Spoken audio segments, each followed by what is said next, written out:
Hey yo, greetings, salutations everybody. Welcome back. And yeah, um we are just about to get started. So glad to have you guys here. And if you guys are just joining in, please hit the like button. I would truly appreciate that, as well as turning on bell notifications so that way you guys don't miss a video upload, or in fact when I go live. That is for new subscribers. But on top of all that, happy Friday to everybody out there. I'm glad that it's the end of the week. Hopefully you guys are doing okay. So, just for a little synopsis of what we're going to be talking about today, obviously, I am going to bring up the fact of the Google Pixel 9a and its popularity that has grown since release, and even till today is currently a sought after device amongst Google Pixel phones. I'll talk a little bit about that as to why that is. Also giving you guys my thoughts and opinions about my Pixel 5a after flashing it yesterday to Android 16 and how it's been performing since. So I'll be talking about that in today's live. And then, of course, Android 16 QPR 2 Beta 3, where is it? People are wanting to know. And we may have an answer to that. And I'll discuss that in today's video, as well as some other stuff. As we go along, you guys know me, towards the end of the podcast, I tend to just open it up. It's a free-for-all. And so, yeah, I'm going to go ahead and create a poll right now for you guys to answer for this upcoming segment. Let's see. What am I going to ask you guys? Oh, well, I'll just do this.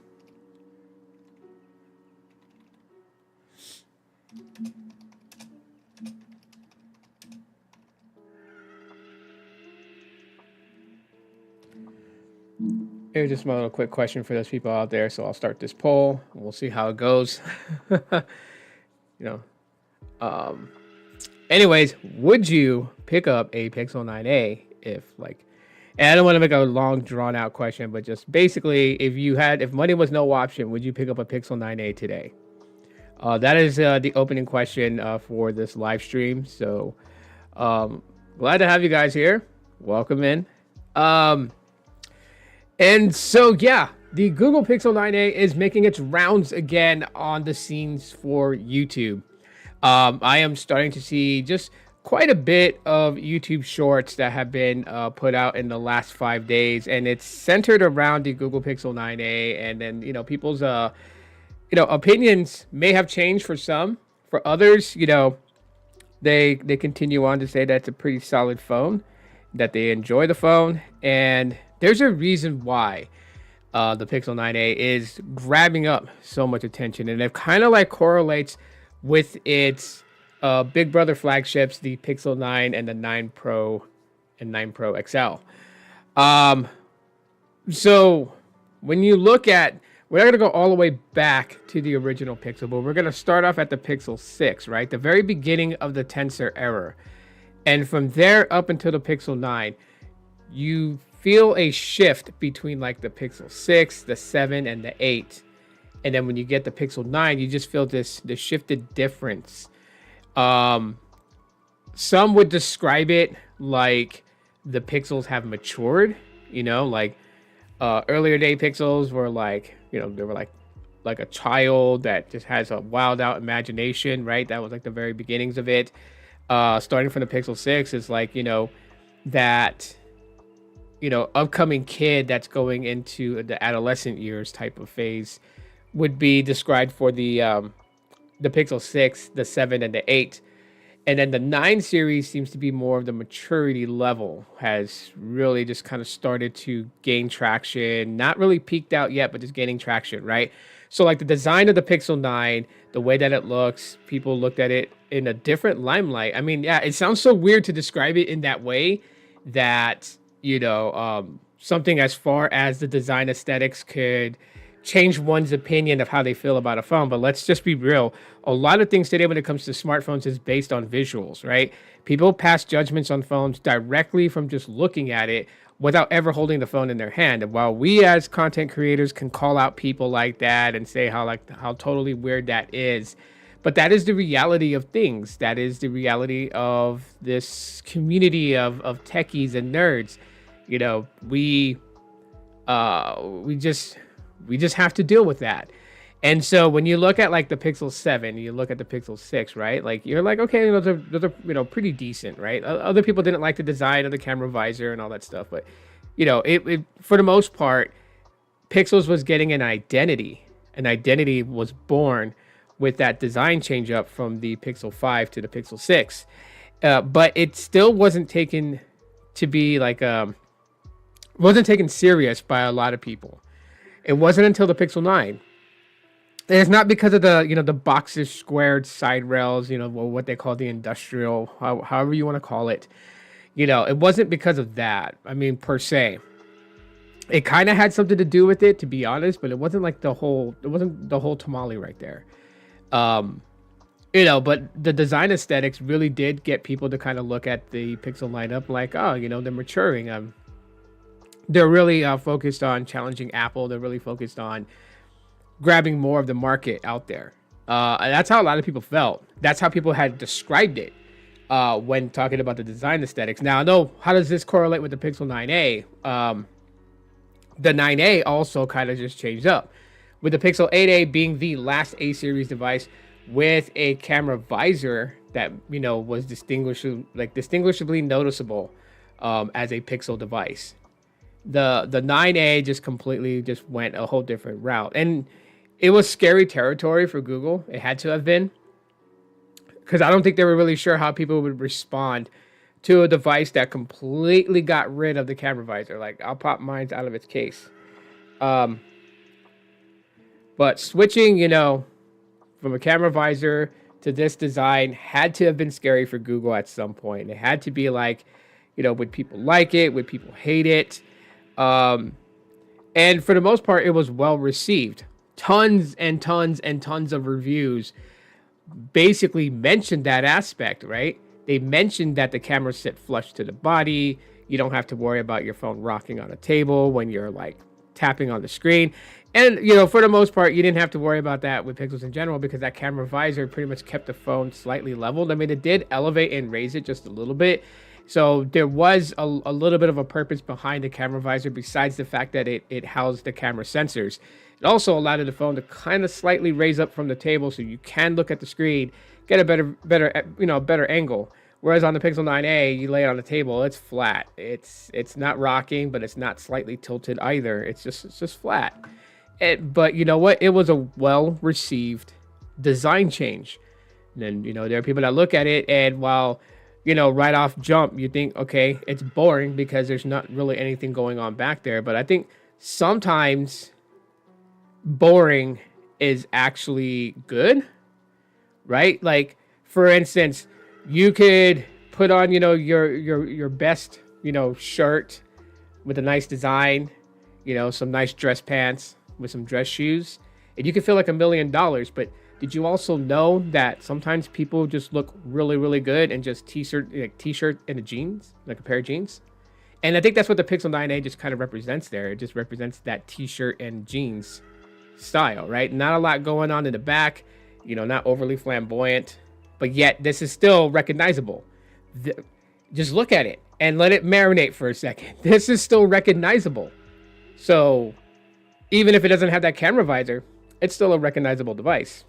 You'll definitely recognize that pill-shaped camera right there.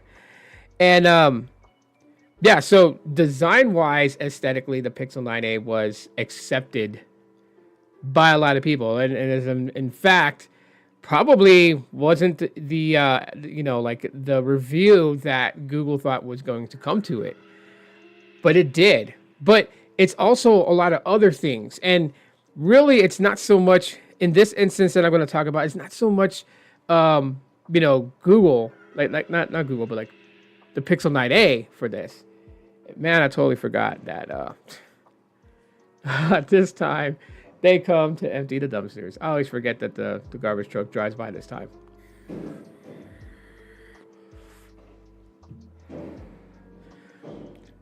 But continuing on, this next little piece that kind of just made people just kind of gravitate towards the Pixel 9a was the software experience. Now, this is Android in a whole, so you really can't just credit this only to the Pixel 9a. And when you look at something like Android 16 with, oh my God, man, pick better times to live stream. That's what I need to work on. But I mean, it is what it is. Forgive me. But anyways, the next piece of why the Pixel 9a is well received, why the 9 series in general showed that, you know, pixels were maturing, and it was really because of Android 16 also. The software in itself, so you can't really just credit that to the Pixel 9a. That's also credited, you know, just basically in general. That, you know, Android 16 has really come a long way from what it used to be. I mean, I think back, okay, before anyone's just like, you know, if you don't like Android 16 Material 3, that's totally fine. But think here for a second. I'm gonna say it. Let it paint a picture in your mind. Go back to the days of Android Cupcake, Donut, Eclair, Froyo, Gingerbread, Honeycomb, Ice Cream Sandwich, Jelly Bean, Kit Kat, Lollipop. You see where I'm going with this? Think about the way the user interface looked then and what it looks like now.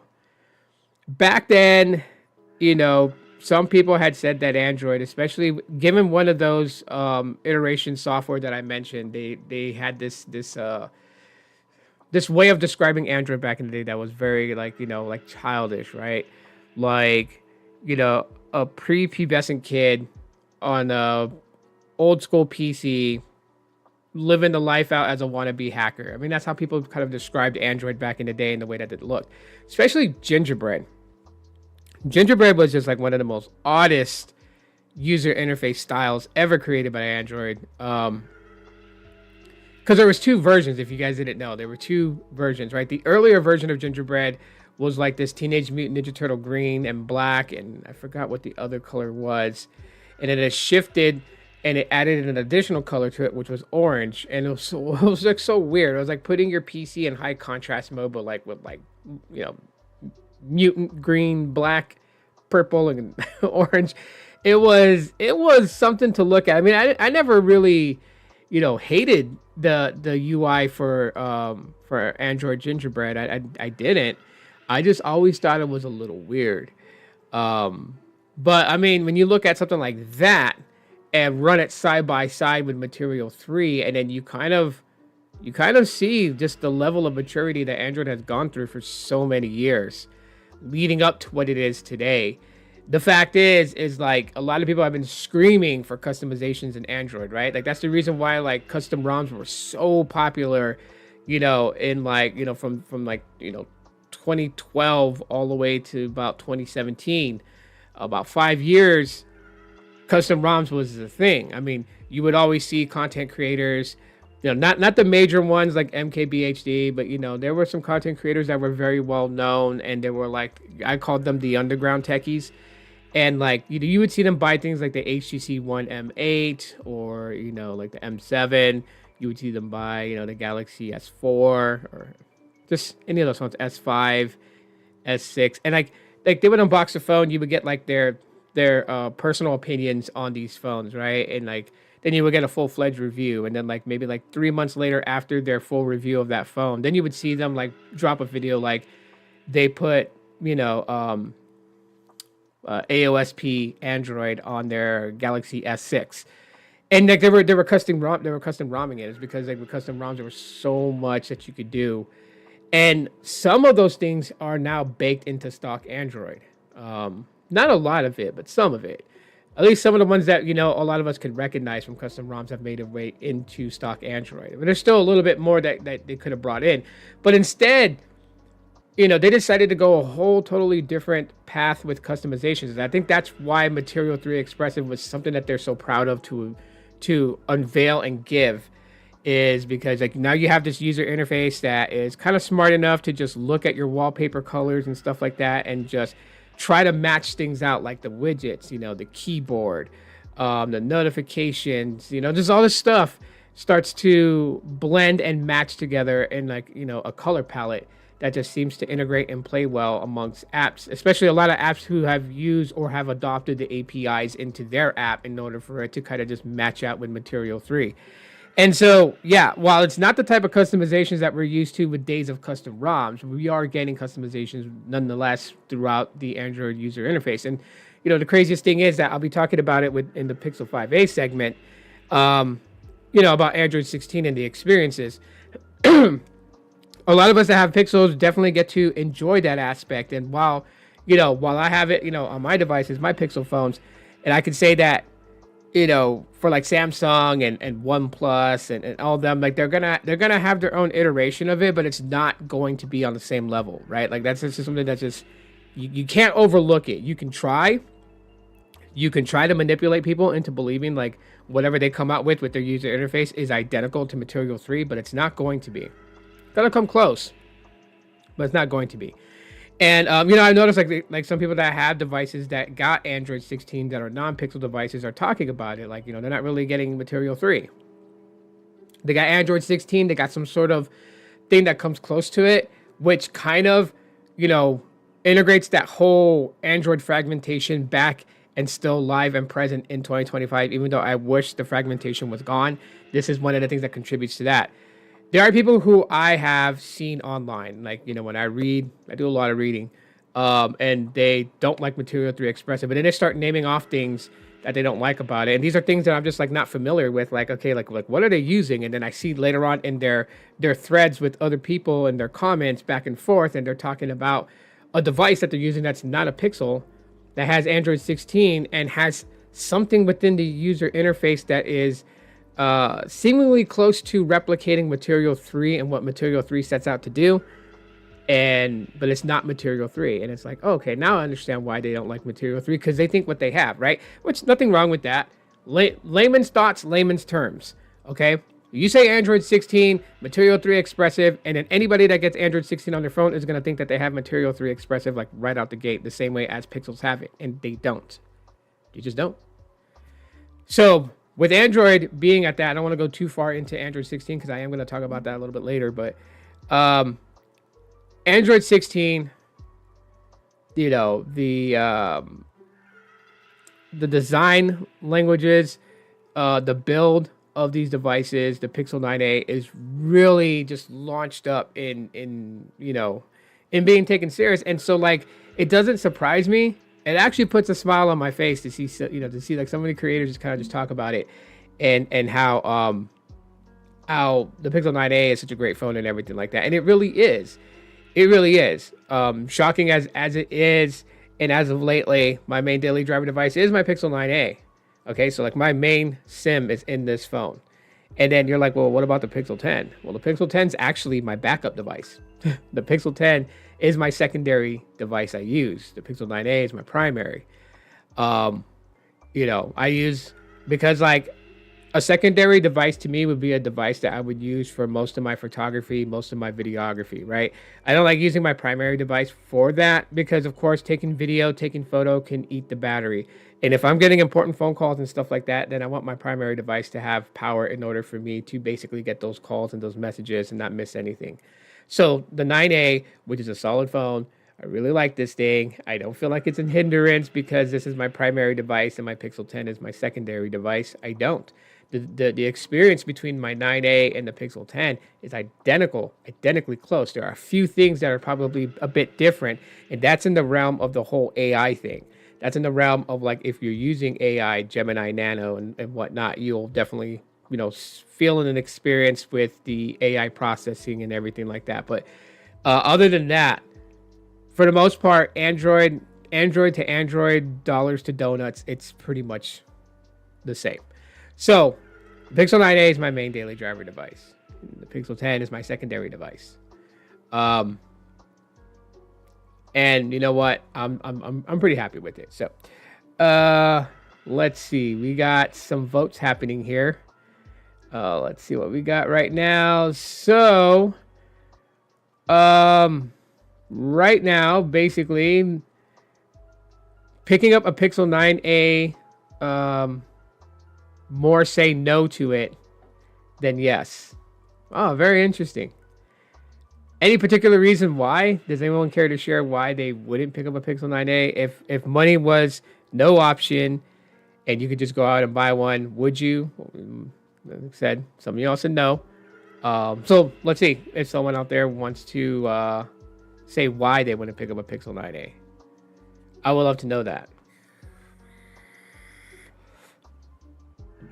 As I know some of people's reasonings why they won't pick up a Pixel 9a, and you know we could be very judgmental. I'm gonna tell people though, especially those in the replay crew, like if you ever come across this specific reason why, like let's not argue with people about it. And you know what, like they're entitled to their opinion and it's totally fine. One of the ones I always laugh at when it comes to the Pixel 9a and someone's refusal to ever considering, you know, a Pixel 9a as a device to get, it comes up to the fact that they always complain the back of the phone is plastic.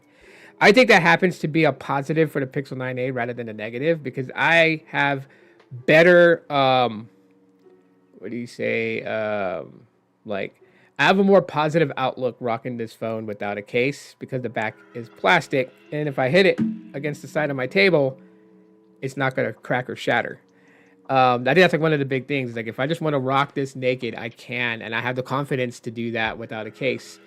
So yeah, I mean, you know, a couple of things that I think that, you know, is not really mentioned so much that I've noticed with Pixel 9a reviews or Pixel 9a shorts that I think is a pretty, you know, cool thing about it. It's not the Tensor G4 processor.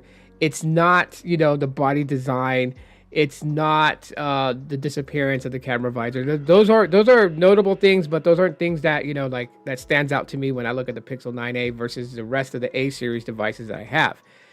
The thing that I look at is that the Pixel 9a has a vapor cooling chamber, which has not been seen in the A series device, and no one really ever thought that a vapor cooling chamber would come to a 9a, or in fact an A series at all, because A series has always been given the kind of like, you know, close to great choices, more in fact of just trying to create like a budget option for a Pixel experience.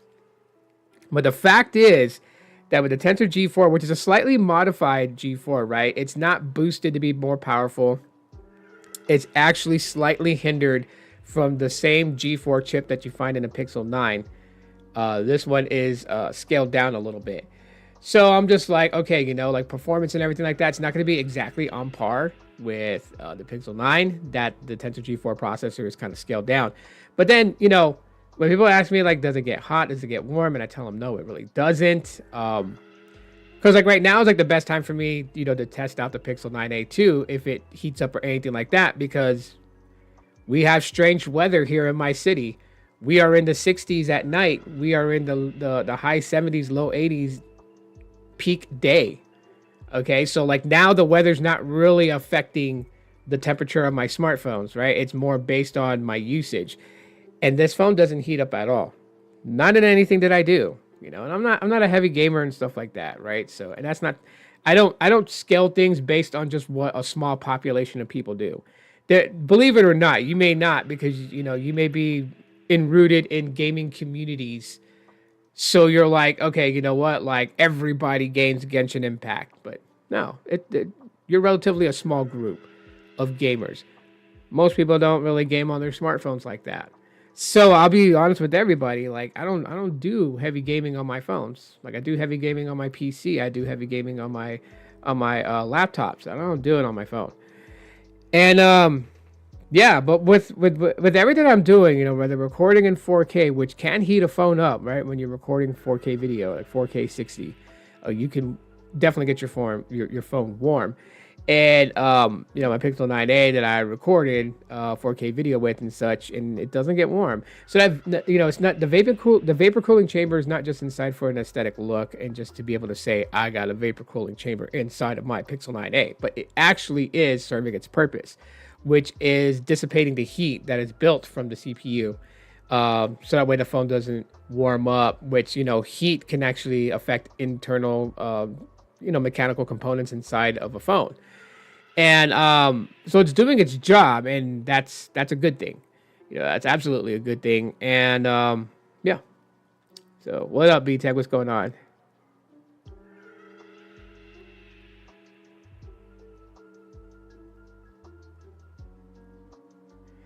You can't get a Bluetooth controller to work with it, really? Bluetooth controllers don't work with the game Genshin Impact, or are you talking about the phone? Because like, I mean, I still have my Stadia controller, and like it's such a funny thing because people look at me weird.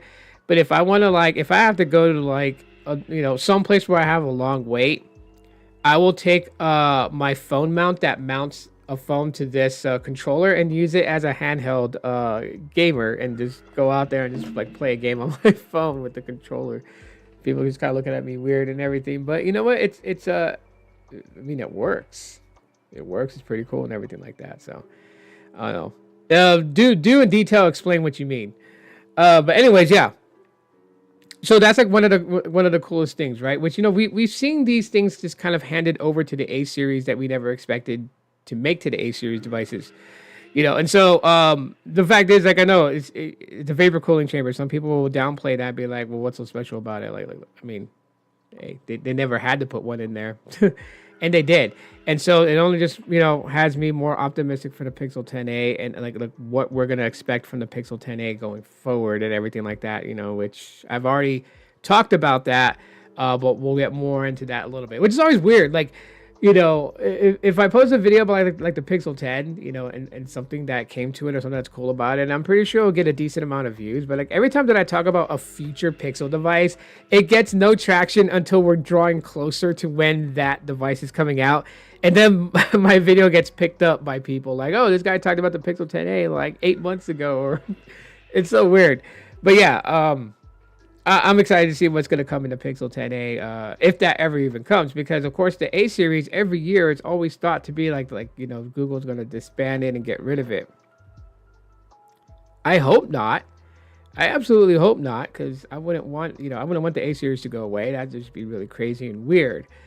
Because I know for a fact that if people think that they'll get rid of the A series phones, and that the base model flagships are going to be priced at what the A series prices is, you are sadly wrong.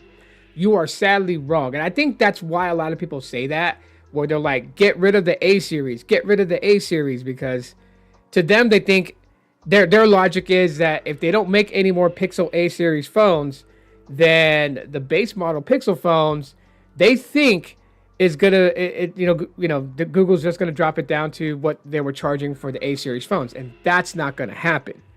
Okay, you get rid of the A series phones, and the Pixel 10 will still be $799. The Pixel 11 will still be like $799 to $899, depending if they raise prices. I did not have my coffee this morning, and I should have had it. But anyways, that's not how it's going to go. And even if you say it makes perfect sense, doesn't mean the company is going to listen to you and do it. So this is why I don't want the A series to go away, because that's the one that they tag at like a $499 price tag.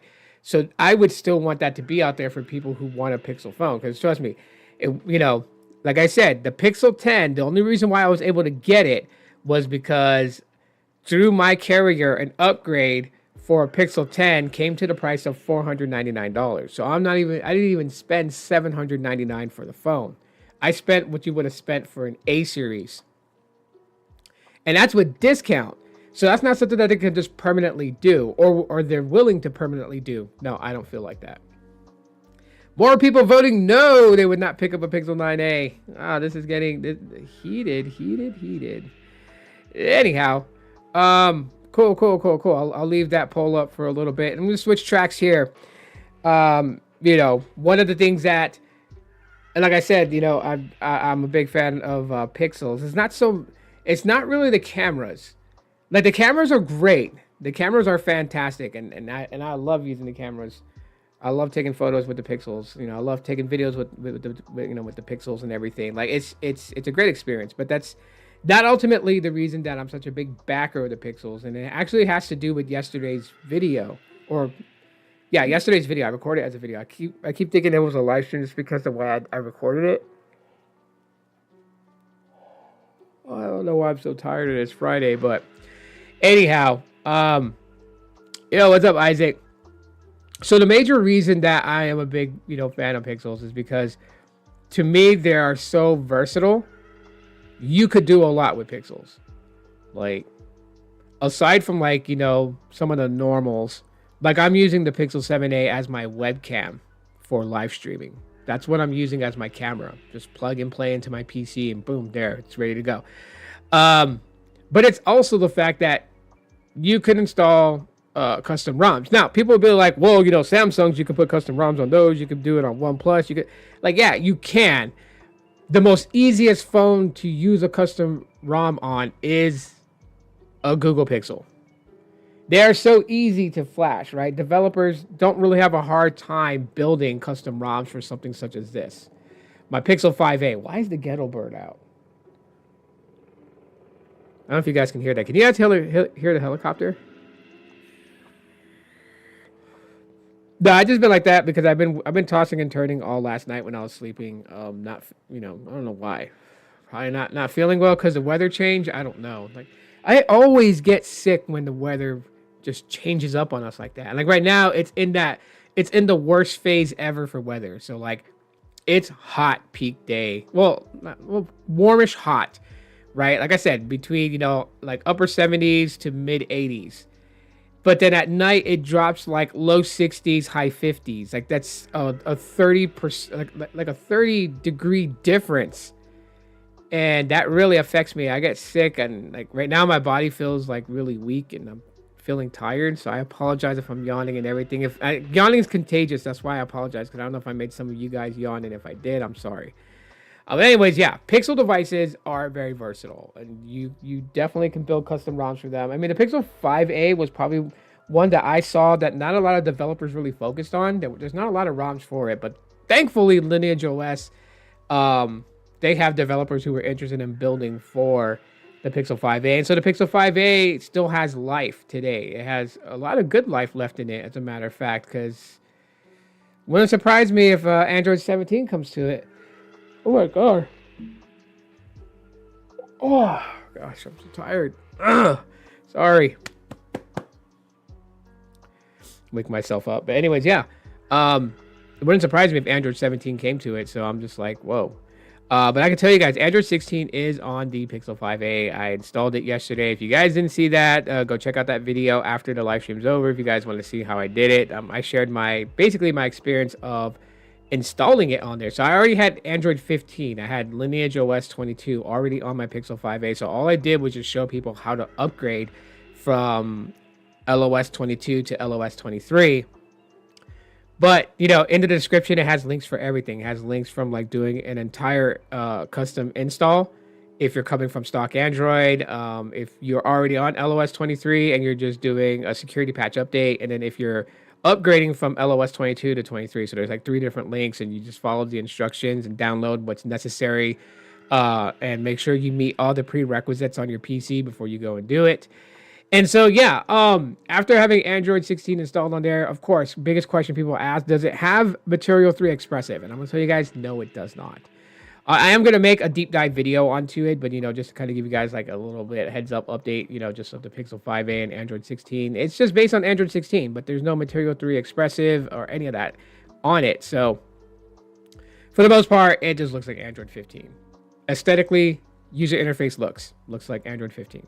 So, but you know what? It is on the latest. So like latest features to Android 16 makes its way to Pixel 5a. Even if it's not, originally supported on the Pixel 5a, you can take advantage of some of them.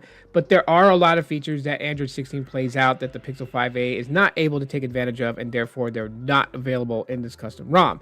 So really, it's just, it's more of getting some of the slight things and staying up to date, especially with, security patch updates on the Pixel 5a. You got them with Lineage OS 23. So like the ROM is smooth, cameras are working, like the front camera is working and everything, the back camera is working. I don't see like a blue tint on the camera. You remember the back of the day with like CyanogenMod or Pac-Man ROM or Paranoid Android or any of those, when you installed those on your device, and then like it was like weird because you would use the camera app and like one of the camera sensors would just have this effect of like this bluish green tint over everything, and you were just like, what the hell is this? Thankfully, custom ROMs are so much betterly built today than they were back then. But like, yeah. no, all the cameras are working pretty much fine. Video recording is working just fine. Audios is working. There was a moment where the Play Store was like closing quite a bit. You'll actually see that at the end of the video.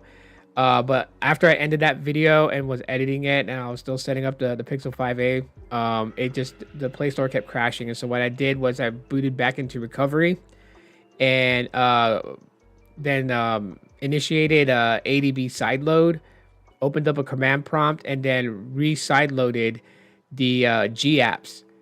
And then after that, rebooted the phone, and then everything started working. Google services started working. So the first time that I flashed G apps, it didn't work, but I just reflashed it and it began working.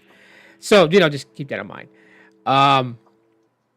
But yeah, with the Pixel 5a, like so far things have been smooth after 24 hours. A lot of the things that, I've noticed have just been fairly stable. Just that one hiccup with the Play Store and the G apps, just reflashing it fixed it. But other than that, I mean, everything else has been just fine. So, like, in the next couple of days, I'll have a video on the Pixel 5a and just, more deep dive as to how it's doing on Android 16. Speaking of Android 16, to just kind of wrap things up a little bit here, QPR 2 Beta 3, people are saying it's MIA, it's missing, and Android Authority decided to report on this. So, yeah, there you have it. And what they're saying in this article, for those who are like, where's the software update at? What happened to it, etc., yada, yada, yada. Well, here you have it right here. Android 16 QPR Beta 3. And actually, I wanna switch up this. Yeah, let's make me a little bit smaller. Let's put that up there. Well, let's move me down here. There we go. Ta-da! That's kind of funny looking, but anyways, we're looking up now to look at the screen. Anyway, so it says that the update has a bug that causes the system UI to crash. That's why it hasn't been out yet. So, TLDR here. Google recently released Android 16 QPR2 Beta 3 for eligible Pixel devices. Now it appears the tech giant may have pulled the update. The reason could be related to boot looping issues caused by desktop mode. That's weird. But okay, yeah, so then they go on to say over here, yesterday Google released the third and final beta of Android 16 QPR2 for eligible Pixel devices. This update resolves several issues such as home screen shortcuts appearing as gray circles, selected themes not being applied on the first attempt, and the Google Play system updates failing to install. If you awaited on installing Android 16 QPR2 Beta 3, looks like you'll have to continue waiting. Google may have pulled the updates. And it goes on to basically to talk about how, it's been causing the system UI to crash. Now, that is a pain in the butt because you get that weird ass warning where it tells you the UI has stopped. And when you hit OK, then all of a sudden your screen just goes black because the entire user interface, shut down. When you reboot the phone, as it's saying over here, it gets stuck in a boot loop, which is a pain in the ass. Of course, what you can do, and I want to let people know this, what you can do in this scenario, if you're stuck in a boot loop or anything like that, is, you could, so get the phone, like when it's in that boot loop mode, if it's showing the Google logo and then it turns off and turns back on and shows the Google logo again, when it's turning back off, hold the power button and the volume button down. And when it turns back on, keep holding those until you boot into the bootloader. From the bootloader, you want to go in. You want to use the volume rocker and select the rescue mode, Android rescue mode. Then you want to go to your PC and have a USB cable handy and go to the website with the Android Flash tool. And what you would do is that you would technically downgrade away, force installing a stable version of Android 16 onto your device. Doing that, and that will get you out of that. That's how you can downgrade, if it is possible to downgrade. Certain phones are blocked from being able to downgrade to older Android softwares. However, going from QPR beta to just stable release, you could do that. Because when you're on QPR2 beta 3, you're still in the beta program. You're not on the stable Android 16 that everybody else is getting. You are still beta testing. You're just beta testing these new changes that are coming to the current software before it's a public release. So public release is different from QPR. So if you're on QPR and you're facing a boot loop, get your phone into the Android rescue mode by, booting into the bootloader and then using the volume rockers. Don't go to recovery, go to rescue mode. And once it's in rescue mode, you'll see like the little Android logo, like the guy, like the bug droid, but with his chest open, like, he's having surgery done on him. And then you plug it into the computer, launch the website, and I believe it's the Android Flash tool, or it's like, the Pixel Repair tool. And that will find the public OS version for it, and it'll flash it on there and get it out. So then your phone should be able to boot into Android. And yeah, that's how you can pretty much resolve that whole issue with it being stuck in a boot loop and stuff like that. That's one way to try to save it. And it's not a guarantee, but it is a best, it is one of the best options out there to fix your phone if your phone is stuck in that boot loop and you can't get it out of there. Instead of sending it into Google to have it replaced or anything like that, just do that. Just get it fixed that way. But yeah, so, it doesn't surprise me. And, I don't know why people have such, negativity towards it. It's like every time Google does something, it's like everyone just nitpicks at it.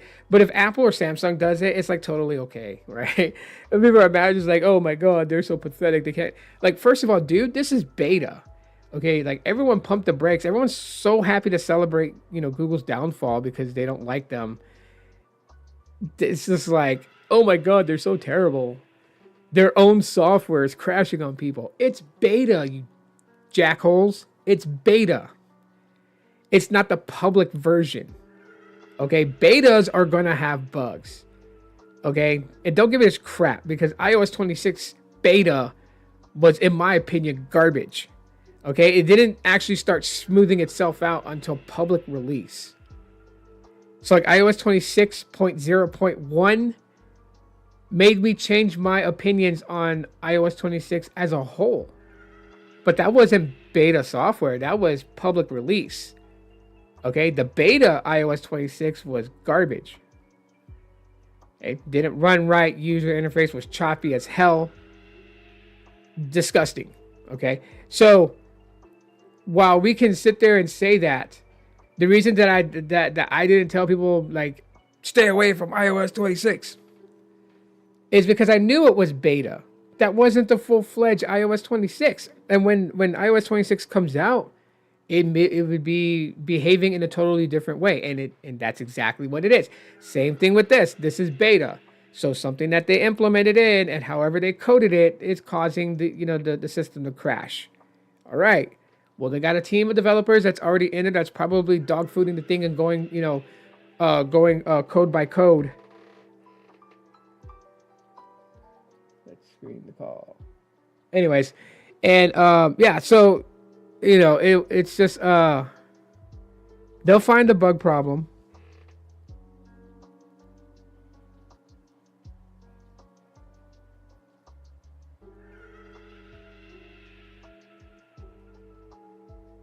Yeah. Sorry, Google was screening a call and it was like some spam person, so I hit to mark it as spam.